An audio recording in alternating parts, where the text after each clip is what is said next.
There are countless ways to design RevoFit adjustability into prosthetic sockets.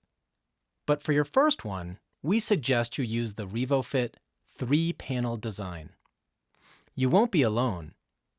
This design has a track record of success for over 20,000 BK patients. The design provides adjustability in fit and function while preventing tibia pressure, levering, and rotation within the socket. Basically, there are 3 movable panels lined with padding that allow the socket to adjust. These panels are connected to a dial that allows the patient to adjust compression around the soft tissue while leaving the bony areas undisturbed. The result is on-the-fly adjustability that the patient controls with the simple twist of a dial. All RevoFit designs start with 3 basic questions.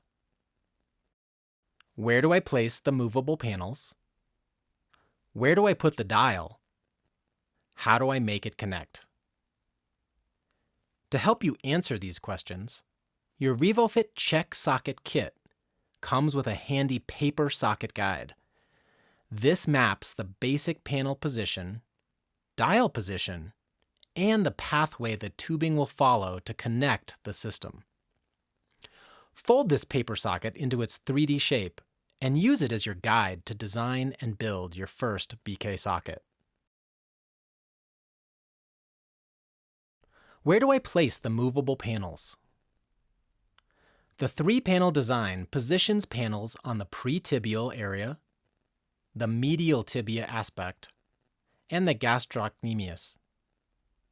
Places you would typically install pads to relieve tibial pressure from an ill-fitting socket. But these pads can move in response to changes in your patient's limb. This 3-panel configuration supports the tibia and accommodates for volume change within the socket. Where do I put the dial? Ultimately, dial placement is up to the patient. They need to be able to reach it throughout the day, and the dial can go anywhere on the socket. But keep in mind that the panel closest to the dial responds to adjustments first. For that reason, we like to put it on or near the posterior panel. For your first socket design, we'll teach you to put it on the posterior panel along the lacing pathway. Other popular dial locations, such as near the mounting block or in a proximal location, will be discussed in our master class videos. Question 3. How do I make it connect?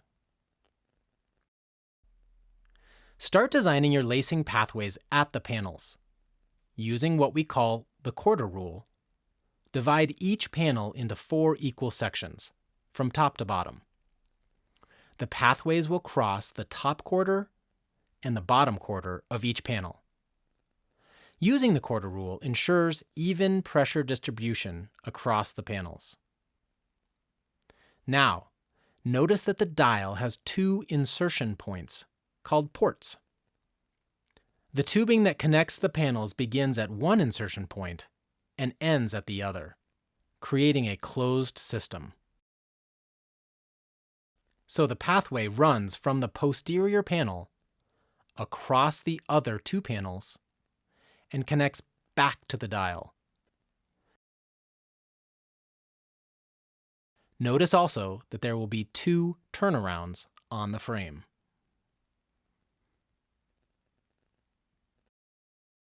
There are a few key design elements to keep in mind to successfully design the lacing pathway. 1. Pathways must be parallel on the panels. 2. Pathways must be perpendicular to the panel's edges. 3.